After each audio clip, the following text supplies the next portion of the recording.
देखिए, एक होता है स्वाभिमान कि हम अपनी सेल्फ रिस्पेक्ट को मेंटेन करते हैं और हम उसको लेट डाउन नहीं होने देते हैं, चाहे कुछ भी हो जाए। कोई भी ब्राउनी पॉइंट हमें मिल रहा हो, लेकिन हम हमेशा ये देखते हैं कि कहीं हम अपनी नजरों से ना उतर जाएं। उसको बोलते हैं स्वाभिमान, हम सभी जानते हैं। एक होता है अभिमान। स्वाभिमान का थोड़ा सा डोज बढ़ जाए तो अभिमान हो जाता है, जहां हमें लगता है कि हम हैं और हमारा इतना बड़ा मान है कि चाहे हम गलती करें लेकिन हमने कहा है तो हो जाएगा। और हम बहुत बारी ऐसा करते हैं कि जहां पे अभिमान उसको कहते हैं कि जब हम किसी और के मान को रजिस्टर नहीं होने देते, अपने आप में इतने ईगोइस्ट होते हैं कि सामने वाले की चाहे कितनी ही अच्छी अच्छाइयां हो, उसका अपना कितना भी मान क्यों ना हो, हम उसके लिए खड़े होना पसंद नहीं करते। हम खुद से आगे उसे रिस्पेक्ट से बोलना पसंद नहीं करते।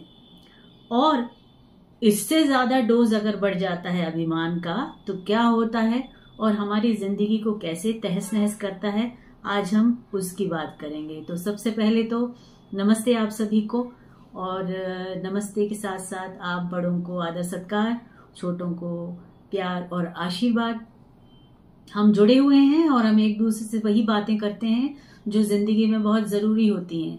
ये सारी चीजें दो पंक्तियों में कह के छोड़ना तो मुझे सही नहीं लगता है। मैं एक्सप्लेन करना चाहती हूँ ताकि जिनको हम ऐसे ही सोचते हैं कि जो हमें आता है अगर हम थोड़ा बहुत सबको बता दें और अगर उनकी समझ में आ जाए और शायद उनकी बेहतरी हो जाए तो क्या बुरा है। कुछ भी लोग देखें, कम लोग देखें, ज्यादा लोग देखें, फर्क नहीं पड़ता है। तो हमने बात की थी एक स्वाभिमान की, सेल्फ रिस्पेक्ट। उसके बाद आए हम अभिमान में, जिसको हम ईगो कहते हैं। और ईगो बहुत ज्यादा अगर फैमिली के अंदर भी होता है तो रिश्तों को खराब कर देता है। आप देखें कि भाई बहन एक दूसरे से जुड़ नहीं पाते हैं। अगर कहना चाहिए पति पत्नी के बीच ये अभिमान आ गया तो बड़ा मुश्किल हो जाता है। ये अभिमान कैसे आ जाता है? क्योंकि पति जो है पत्नी को कुछ नहीं समझता है। उसको लगता है हम बहुत आगे हैं और हम बहुत ऊंचे हैं। भले ही ये सामने वाली जो है पढ़ी लिखी हैं, समझदार हैं, काम करती हैं, अर्न करती हैं, घर में पैसे लाती हैं, बट मैं उनसे बेहतर हूं और मैं मेल मेंबर हूं। और जो ये ईगो होने लगता है तो आमने सामने के जो आपस के रिश्ते होते हैं जो बर्बाद होने लगते हैं। तो ये जो अभिमान है, इससे तो अगर किसी में है तो थोड़ा सा इसको काट दें, छांट दें, थोड़ा कम कर दें। स्वाभिमान बहुत इंपॉर्टेंट है सबके लिए, चाहे वो औरत हो, चाहे आदमी हो, घर का कोई भी मेंबर हो, घर का कोई भी रिश्ता हो। लेकिन इससे बढ़ के अगर आप ईगो में आ जाते हैं, उस पैरामीटर में अपने आप को जोड़ लेते हैं, तो ये जो अभिमान है ना घर के रिश्ते आपके ठीक होने देता है और ना बाहर के रिश्ते ठीक होने लगता है।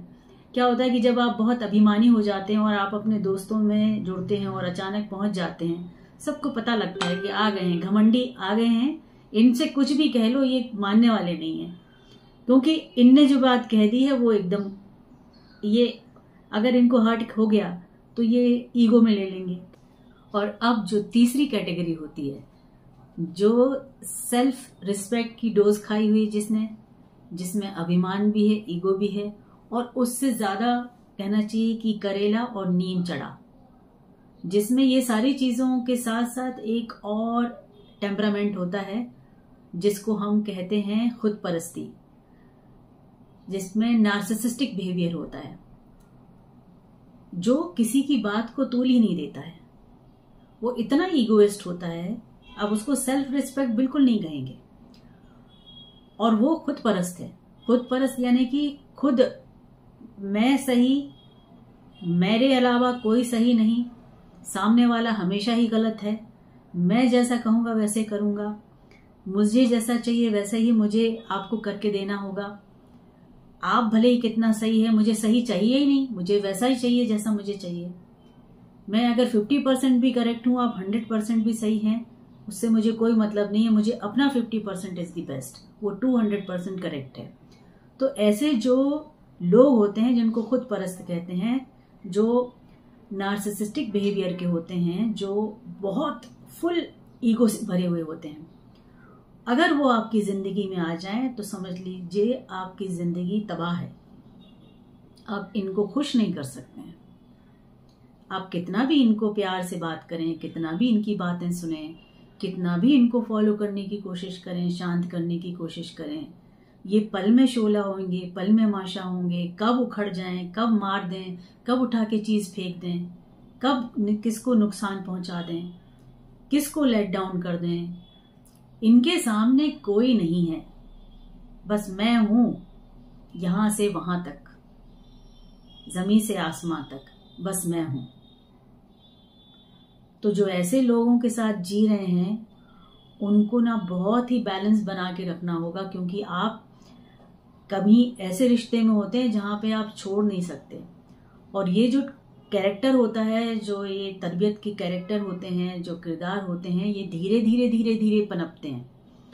थोड़ी थोड़ी डोजेस के साथ इनमें चेंजेस होते हैं जिंदगी में, इनके व्यवहार में परिवर्तन होते हैं। और ये तब होते हैं कि जब हम इनकी बातें सुनने लगते हैं तो इनको लगने लगता है कि मैंने इतना मारा, उसने सहा, तो थोड़ा और जोर से मारना है, उतना सह लिया तो थोड़ा और जोर से करना है। तो ये देखते हैं सामने वाले में कितनी बर्दाश्त की मात्रा है, उस डोज को ये बढ़ाते हैं। ये बहुत ही डरावने मतलब प्रवृत्ति के लोग होते हैं, इनको इंसान की कैटेगरी में नहीं रखा जा सकता।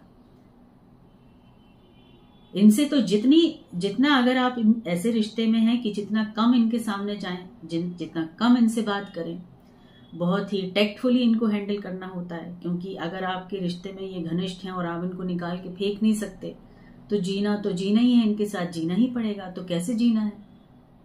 तो ऐसे खुद परस्त लोगों के साथ जीने के लिए, नार्सिसिस्टिक बिहेवियर के लोगों के साथ जीने के लिए आपको बहुत बहुत ध्यान रखना पड़ता है।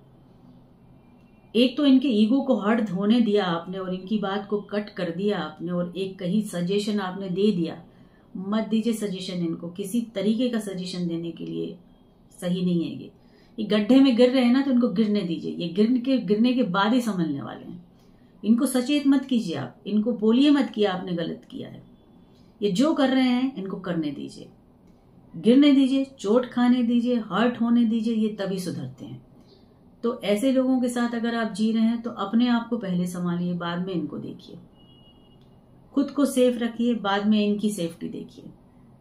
खुद खुश रहिए, शांत रहिए, इनके आसपास ज्यादा भटकने की जरूरत नहीं है, दूर रहिए। क्योंकि ये ढूंढते हैं लोगों को कि किस पे क्या दबाव डाला जाए, किस पे क्या अपना ईगो बघारा जाए।